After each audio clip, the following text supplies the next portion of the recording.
Okay, let's get ready to make a VR game for the Meta Quest 2 with Unity. I already went in and set my device up for developer mode and plugged it up to the computer and clicked allow permissions. So now the file explorers know about each other, so it can copy and paste files right on there. So there are lots of tutorials about setting your Quest up for developer mode. So once it's in developer mode, plug it up to your PC or whatever machine. PCs can link to it, but Mac and Linux will have to sideload. So I'm just going to go through the sideloading steps here because a lot of PCs might not be powerful enough. When you link to it, you have to use the PC's GPU, not the Oculus GPU. So the Oculus GPU is just bypassed completely. So if your PC doesn't have a big enough GPU, you'll have to sideload anyway. So I'm just going to go through the sideloading steps. If your computer can link to your Quest, then the run button will put it right on there.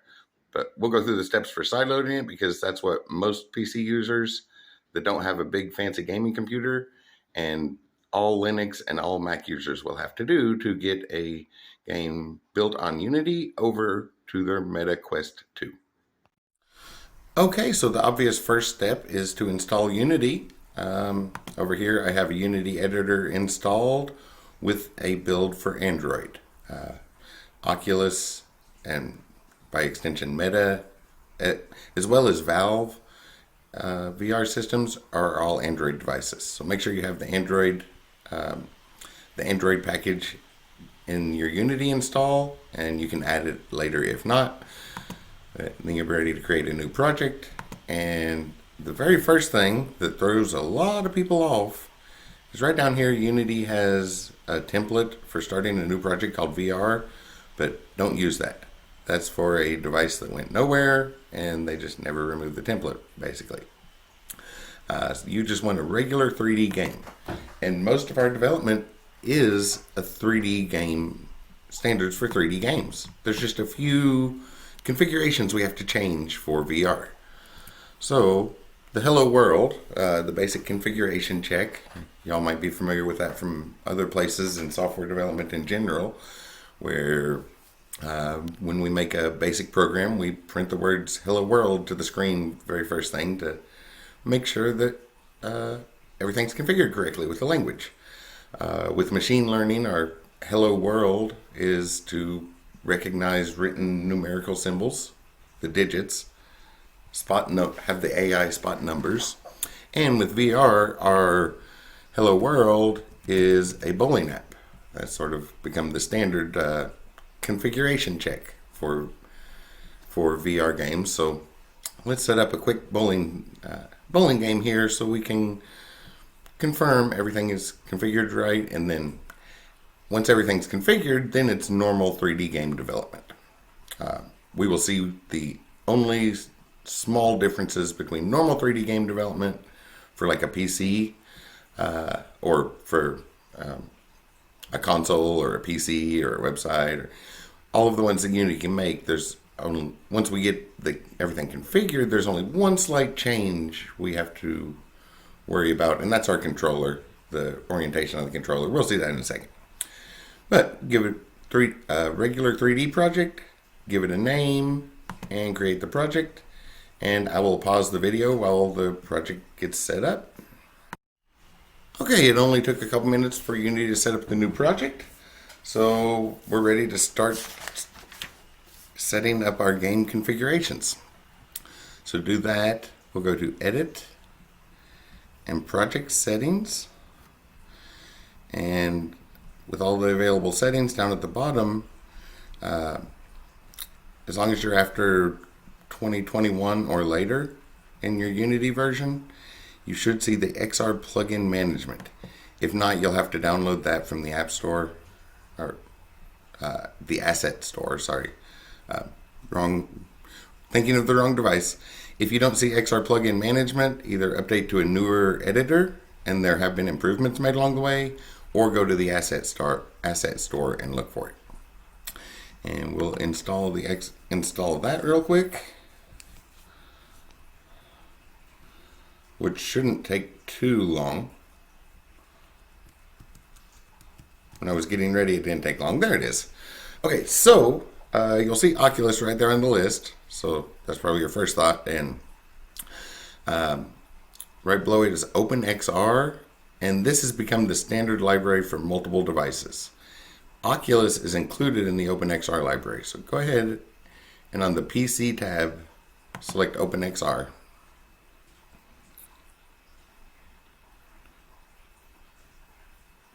And I guess I'll pause the video while this one loads in. Okay, it just took a few seconds and then popped up this message to restart Unity. So we'll need to hit yes, restart Unity. And this will go pretty quick. So make sure you select OpenXR. Oculus is included in what has become the standard package for VR systems. The standard library or module or whichever term we go for the particular programming language we're working in. And this might take a second, so I'll pause the video again. Okay, it actually didn't take very long, only about 15 seconds, and Unity restarted quickly back to the same project, but you'll notice there's a little warning symbol. And you'll also notice that once we turn on OpenXR, Oculus is grayed out. So if we hit this triangle, project has some settings that are incompatible. If we click this, we have to have at least one interaction profile. So if we just hit edit, and it'll go to project settings, and this is under OpenXR. Once we turn it on, we get a new tab here if you want to just go directly to it and find it. And we have to set the interaction profiles. So if we add this, there's two that we'll need for the Quest.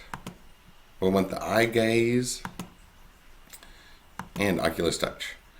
Really just the Oculus Touch, but the eye gaze in some more complicated situations will make a difference. So go ahead and include that with your Quest. It'll pull some things from there. So that sets up our PC, but we also need to set up the Android. So if we go over to Android, since we are actually creating for an Android device, go ahead and turn on eye gaze and Oculus Touch, or for good measure, just go ahead and turn all of them on. That way you don't have to worry about the list. You can do that on both of them. It'll only use the ones it needs. So that should be set up. If we go back to the XR plugin management tab, on the Android settings, this time go ahead and choose Oculus.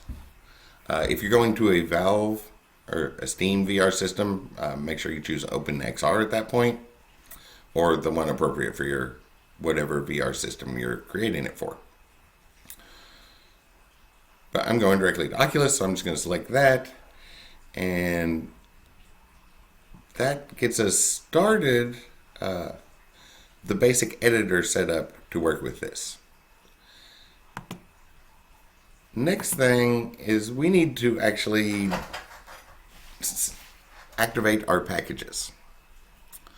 So as normal for Unity in that, go to Window and Package Manager, and XR Plugin Management, that's already turned on. If you're after 2021, one of the versions of Unity after 2021, you'll have that. But we need one more that we'll have to grab from the repository. So if you come up by the little plus sign and click the drop down, we're going to add a package from get URL. And the package we want is com.unity.xr.interaction.toolkit. So com.unity should look fairly familiar from other packages you've worked with, the standard, and then that directory structure has a folder called XR, which has a folder called interaction, and then that has a file called toolkit. And go ahead and add that. Give it a second to download, and I'll pause the video while that happens. Okay, it only took about 45 seconds, but I figured there was no need to put 45 seconds of watching meters run in the video. And afterwards, you'll see this message. XR Interaction Toolkit version 1 is not compatible with version 2. So this message is about if you started making something with version 1, make sure you make a backup now, and otherwise version 2 will override some background things and mess up the version 1 stuff. But I didn't have anything made with version 1, so I'll just click I already made a backup. Let's go ahead and run this. And before we close Package Manager, you'll notice over here on the right, there's some samples. It's a whole lot easier if we work with the starter assets they have made for us. So go ahead and import the starter assets. That one will go quick. And now we can close the Package Manager. And if we go in this folder of assets that just downloaded, you'll see a bunch of things that I think the icon looks like a mixing board. So that's the one we want, and you'll notice they are only included in the folder. The Unity knows where the file is. We haven't actually added them to the project yet. So on each one of those, come up here and click Add to get it in the project, and you'll notice there's no ambiguity in these long names they used. So as you make more games, it's very clear what each one does. To start off with, probably easiest just to go ahead and grab all of them. And we have to add them one at a time.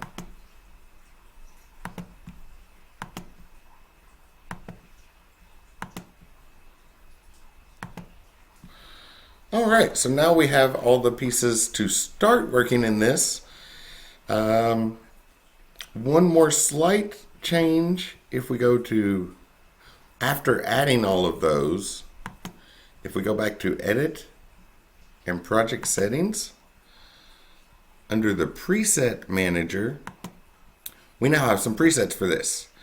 And you'll notice that the XRI default right controller option for type of data does not have a reference value we can use in our scripts or anything. So go ahead and put the words right and left in here. Put right and left in the obvious spot where they go. And now we're ready to start putting a game together. Before we do that, I'm going to double check and make sure that I put those in the right spot. So project settings, action based. Oh, I did put them in the wrong spot. I put them in action based. Don't need the action based. What we need is the grab and interact. So on grab, I'll set the right and the left. And to cover the example more thoroughly, you'll notice the interaction is set. Oh, I guess that was the one we needed. Turn provider, turn provider, turn provider, turn provider. I'll go ahead and put it here as well. Right and left. So go ahead and put right and left on all of those where you'll have words or where you have the left and right controllers. There should just be the two spots. It's actually the grab one we need. Later on, you will need the action-based controller, but might as well go ahead and do it now. So those words are missing, so add them in, and now we're ready to make our game. Sorry about the repeat there. Okay, first thing I want to do here is get rid of the main camera. We won't need that, or we're going to make a new camera position for the VR headset. The directional light will be fine. Well, we have to have some sort of light, so I'll just leave the default in there. If you right click over in the hierarchy, right click, and let's start with some ground to walk on. So for that, create a new plane. Make sure the transform is set to 0, 0, 0. And if you're not completely familiar with Unity yet, X and Z are our horizontal and Y is the vertical. So let's scale this out, maybe 12 by 12 on the X and Z. So we have a nice big surface, and we'll make it look a little nicer. If you're new to 3D modeling, color isn't quite enough. We have to actually create a material. So I'm going to come down here in the project tab under assets. I'll make a new folder to put materials in. That way we're not just looking at everything in the that generic no color version. I'll call this materials and go in this folder, and here again right click and create a new material, which is about halfway down the list, maybe a little past halfway down. And this, I'll just call this grass. Sounds like a good name. So color is only one part of it if you're used to 2D stuff, so we'll make it a green color. But for 3D, we need other stuff. Is it metallic? Is it rough or smooth? Normal map is like some bumpy texture to it. Height map goes with that. Occlusion, lots of different things. We have to actually define the material. Lots of libraries we can use for a material and stuff, but color's not enough. So we need some materials to work with. And I'll go ahead and create several while I'm here. So once you get a folder set up to organize them, right click in that folder and go to create and materials. And I'll just pause the video while I set up a couple of them here real quick. Okay, so while the video was paused, I went ahead and just repeated those steps for creating a material. Got some grass, just like the ground. I guess could have just called that green. A bowling lane wouldn't be outside. Some brown for like the lane itself and the table or rack where the bowling balls sit. Then yellow for a bowling ball for the game. And red for another bowling ball. I was going to use that for hover, and we'll just change the color or something to show hover as well as the grab on our own bowling ball. And then some material for the pins. And to apply those, we'll just select the object we want. And if you scroll way down to the bottom, there's a default material. Just drag your material right over here and it will replace that. All right, so that gets the grass set up. Maybe one more material to review the process, because probably want our hands to be visible in the VR system. So I'm going to create one more material. So right click in the folder and create a material. And I'll make this something sort of flesh colored. Yeah, that'll work. A tannish, brownish, and I'll rename this one hands. So we'll have all our materials. So now we'll start with the VR rig. So over here in the hierarchy, right click, like we're going to insert, same way we inserted the plane, and we'll insert other shapes in a moment. And down at the bottom, one of the things we can insert is stuff from an XR menu. And XR origin is the very, very core starting point.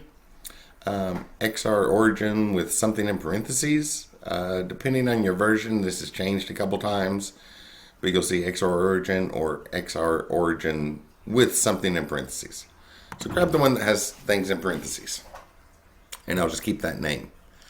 So that's our basic setup, our starting point. And if we expand it to see what all's in there, right at the top, you'll see there's a camera offset of the average human height.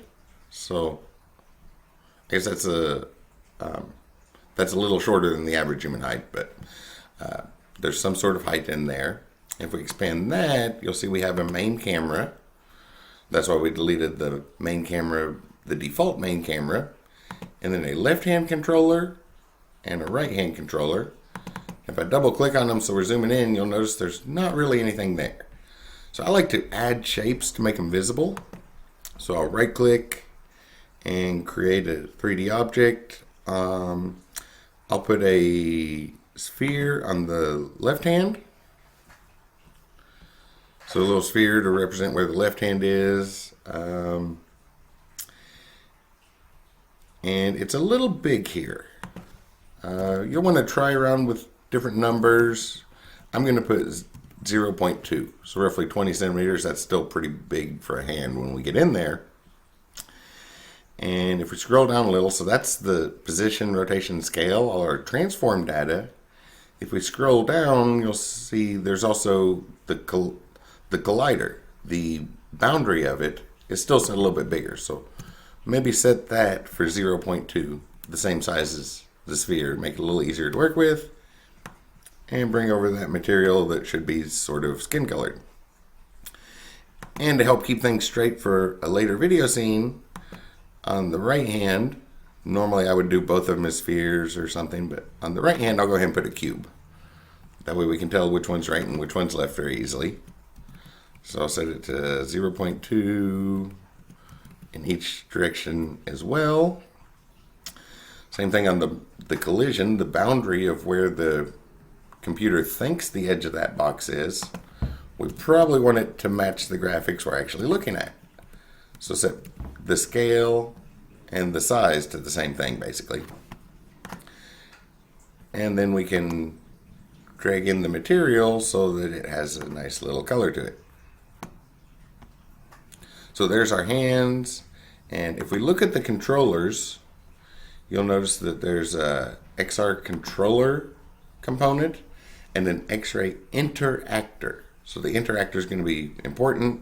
That's how we interact with things. Enable interaction with everything basically, grab stuff, anchors. The default settings should be good. And this is the default settings, so if you accidentally delete that and then put in a new one, then it will still be the default settings. Line renderer and interactor line visual, those are for displaying that line so we can see it when we're there. We'll see that when the game actually plays in a few minutes. But that gets our hand set up. So the X-ray interactor will be important, and then the sphere and the cube as child objects will just make it so we can see our hands a little bit better. And that sets up our XR origin. The rest of it is pretty much regular game development until we go to set up the thing we want to grab or interact or select or hover. Or, the stuff we want to interact with will be the only other change from normal 3D game development into VR game development. So now let's set up our game world real quick. So I'm going to right click up here in the hierarchy and create a new 3D object. I'll use a cube for the rack that the bowling balls sit on. Let's see, so for position, our XR origin is 0, 0, 0, and we probably don't want our cube at the same one. So I'll set that to 0, and let's see, let's move it, about 3/4 of a meter over. Well, let's make that negative 3/4 of a meter. Y, we can bring it up about 1/2 meter. That'll look good. And scale it. X will be fine. I'll scale the Y down just a little bit. And the Z, maybe make it 3 meters long. That'll hold a couple of bowling balls. And it has a box collider, so if we have something with laws of physics, it should sit right on that border there. And then, as you can tell from the names here, I already made a color for the little rack and the lane. Might as well name that over here in the hierarchy so we can keep track of what's what. Add another 3D object, a cube, and I'll call this one the lane. Let's see, for this, we don't need so much on the Y. We'll make it really narrow on the Y. The X, we could stretch that out a little wider, maybe 3 wide. That looks good.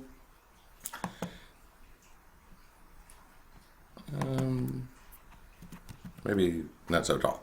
As long as it sticks up, just sticking a little above that green plane there.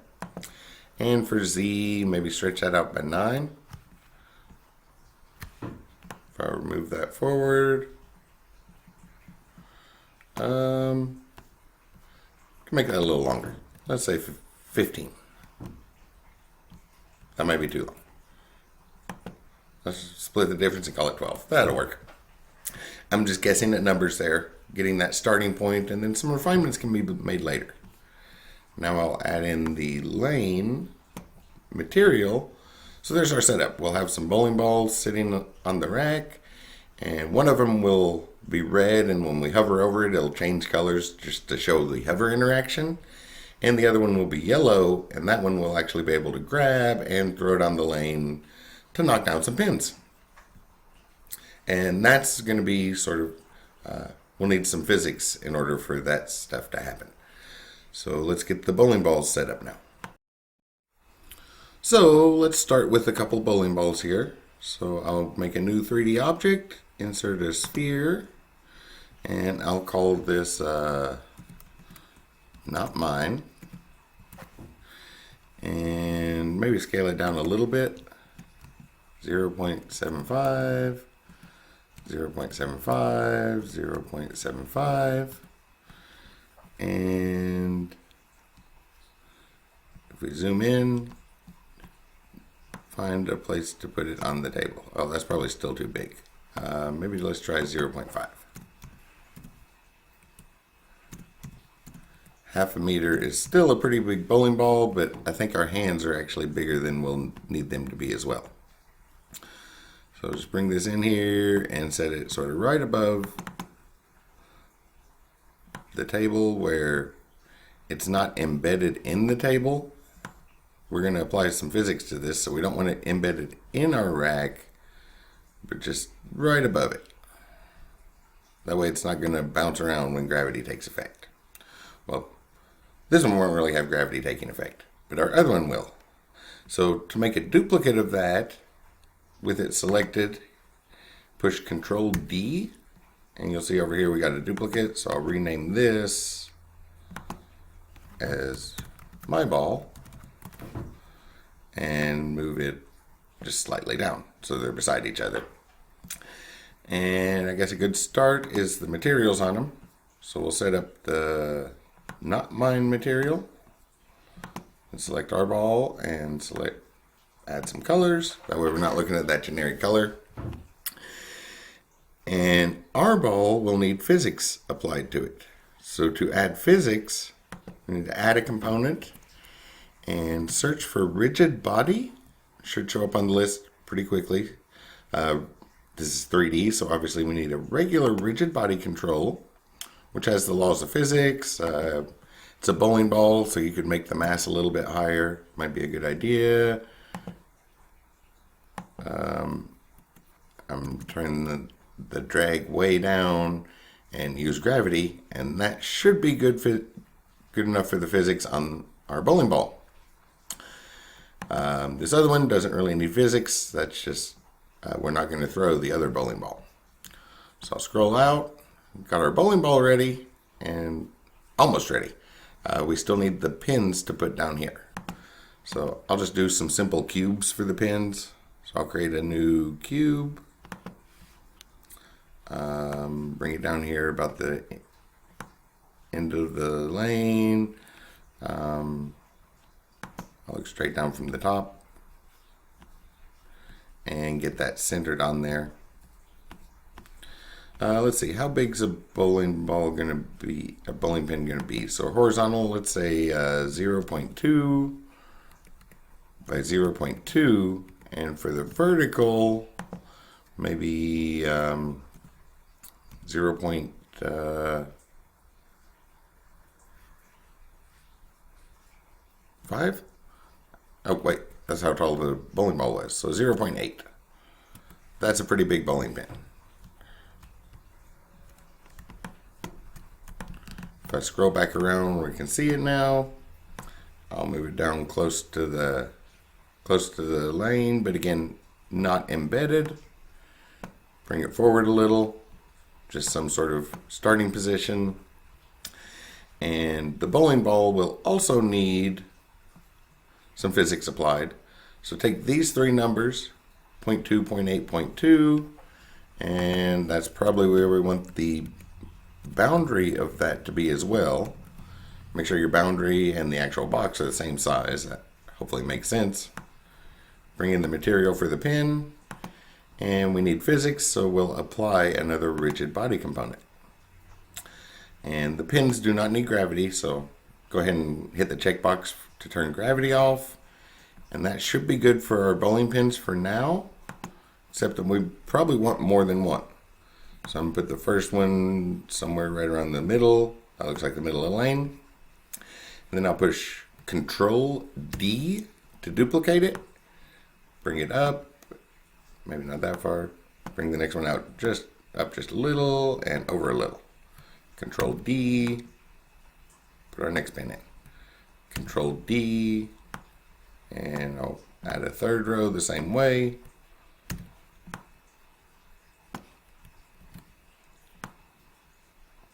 And that's probably enough for a test game.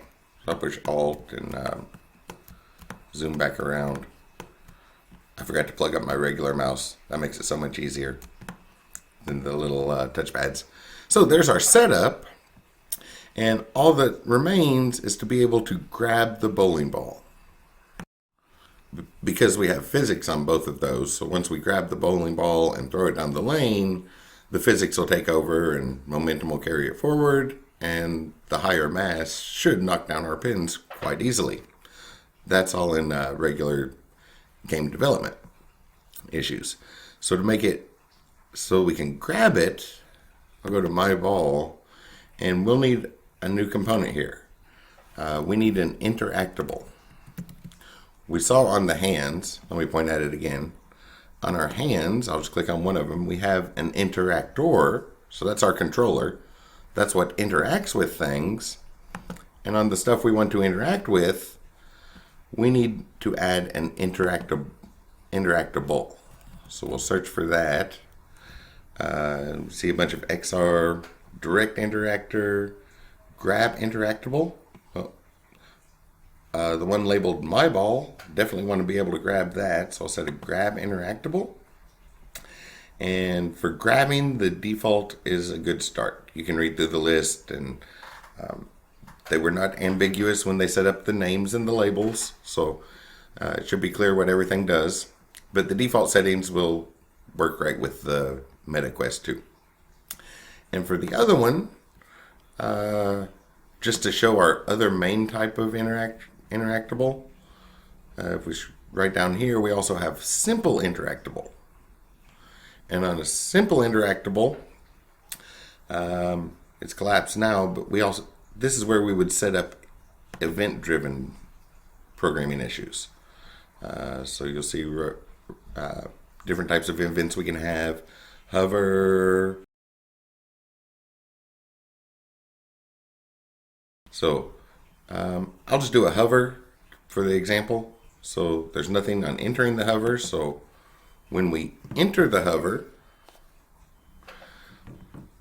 we need to know which object to interact with. If we click here, we'll see every possible thing we can select, which is a lot to select through. So it's a lot, work a lot better if we come over here and grab the bowling ball we want to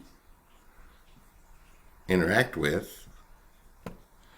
So basically interacting with ourselves, since we're applying it to the bowling ball, not the controller. And under Mesh Renderer, one of the options is material. So we'll change the material. I'll just change it to that brown, the same color as the thing. And then when we stop hovering, do the same thing, only change it back to the red. So choose the bowling ball that we want to apply a change to, and under Mesh Renderer, set the material, and it'll go back to its regular material. So then we can hover over that one, we can grab our own ball, and that should be everything we need. So now we're ready to build our project. So to build this, we'll go to File and Build Settings. And we need to build it for an Android device. And a couple more settings we need to adjust. A couple we could just ride with, but since this is going to a MetaQuest and on pretty much any of the latest models of VR systems, set your texture compression to ASTC, because that's what they will use. And the max texture size is going to be 2048. those two are just the standards on every VR system, so might as well go ahead and set them instead of letting the machine figure it out on its own. Because sometimes when we trust machines to figure things out on their own, they're not exactly going to figure it out correctly. And we're humans, we're an intelligent species. We know what those numbers should be, so go ahead and set those two things.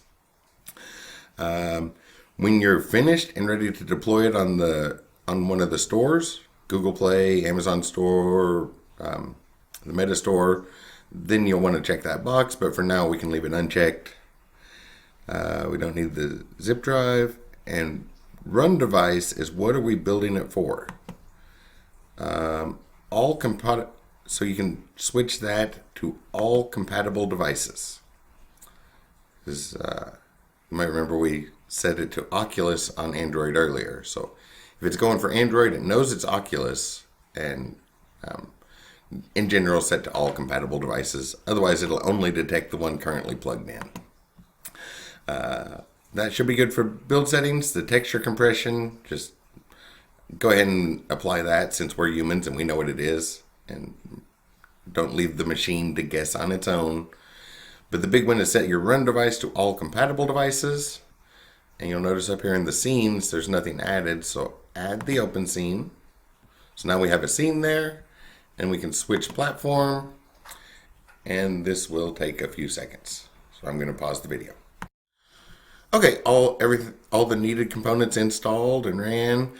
And when you first do that, you will see this. A little warning message says something's compiling or building. So what I like to do is go ahead and close this.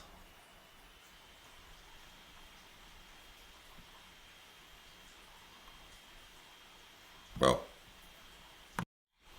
okay, I was not expecting that to suddenly compile. Usually I do that a lot quicker so it doesn't go ahead and start compiling. So I like to close that build window, and if you wait a few seconds, it will start recompiling everything. And that takes about 45 seconds, so I pause the video. But just close that window, and what I usually do is go ahead and run it, and this will force the compiler to run quicker.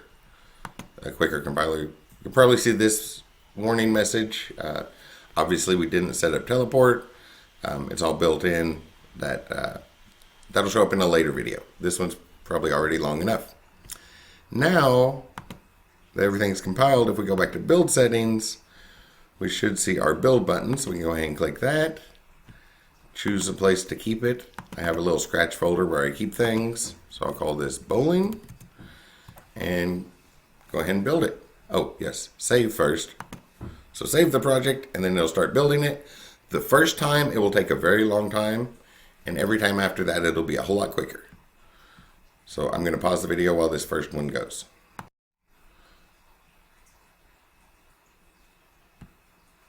Okay, so the build took a few seconds. It popped up here, and now we're ready to put it on the Quest, which I thought I had given permission, but I don't see it in the list of drives here.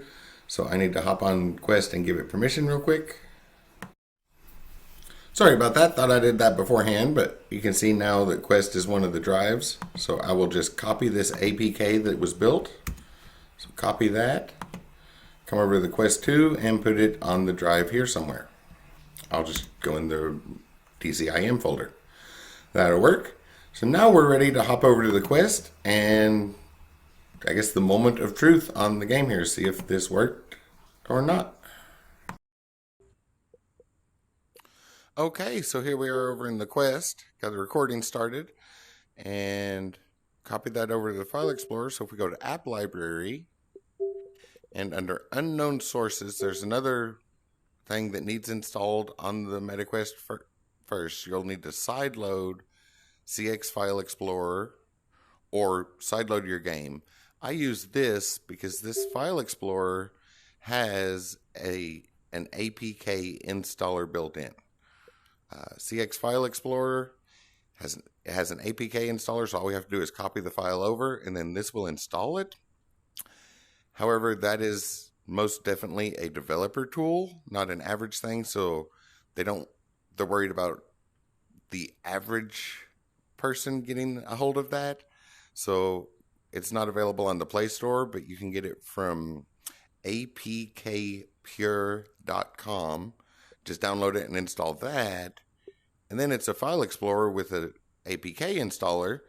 So that if we come over here to where that file was copied and pasted to and hit bowling, we can install it right here and cut a step out of the process of side loading. And I've had trouble with the open button. So I usually just go ahead and hit done and close out of this and come back in. Oh, well, it's already there. Normally, we're looking at a view like this. And if you come up in the top right corner, instead of all under unknown sources, there's where that bowling game installed.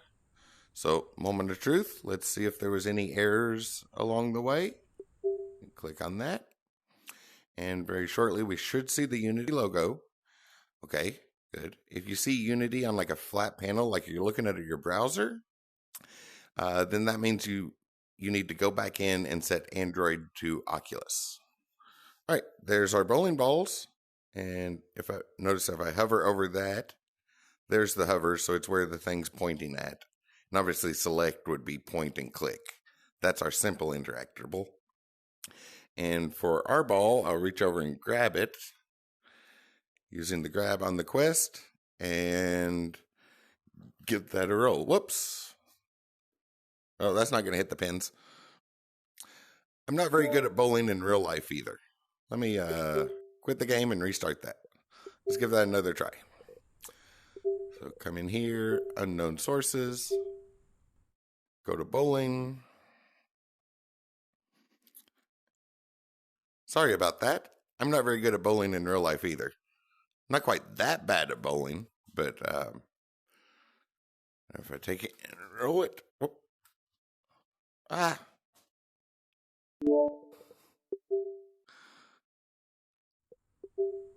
Third time's a charm. If it doesn't work this time, we'll just go with this for the video, but hopefully I can actually throw that towards the pins.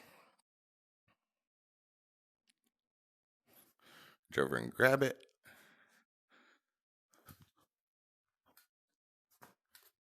Go, go, go, go. Nope, not gonna hit it. I guess I should have put some bumpers in there. Well, we can see it's working. The hover, the interactable, that's all the parts. If I was better at rolling it, that's just basic physics engine that's built into Unity. The ball would have gone straight down and hit that. I guess I can do one more try. Let's see if I can get it to roll straight.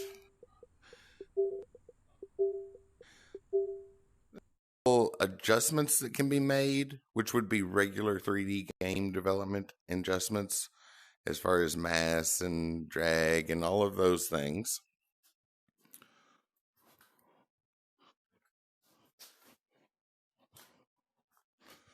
Well, grab the ball.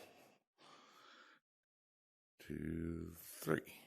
That bounced off something. Oh, maybe I need to throw it from outside the play area.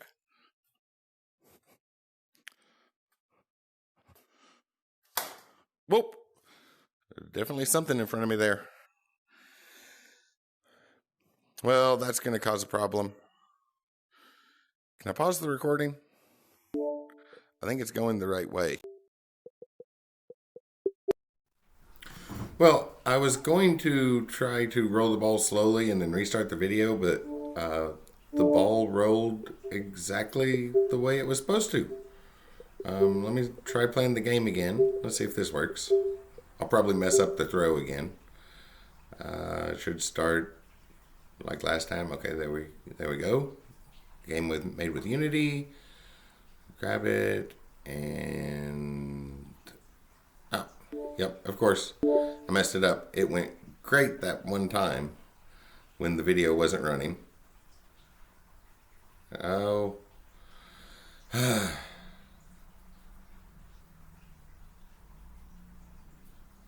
not exactly sure what I did different there, but it was like a perfect roll. And I guess the beginning of this video showed the aftermath of it. Hopefully, well, I'm not very good at bowling in real life either. It's going the right direction. Should I pause the video? it'll be there in a second. Just take a second, but you can see most of the configurations are right. My poor bowling skills or poor VR bowling skills are a different issue.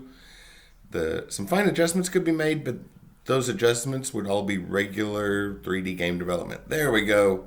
Got a pin down and another one. So you can see that everything is configured correctly and working. I need to practice my VR bowling skills. But real quick here, let me show you where the uninstaller is. So if we go back into unknown sources, and on that app, there's the uninstall button right there.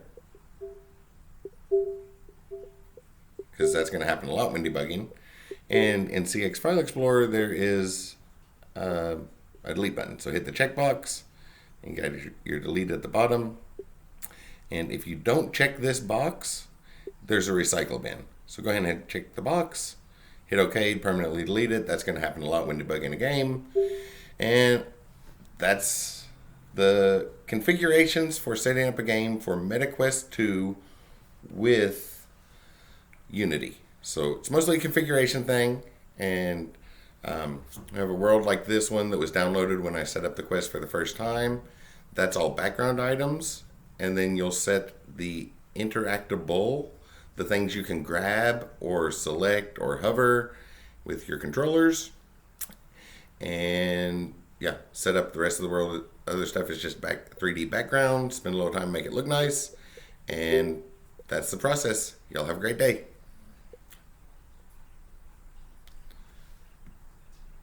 I hope you found this helpful.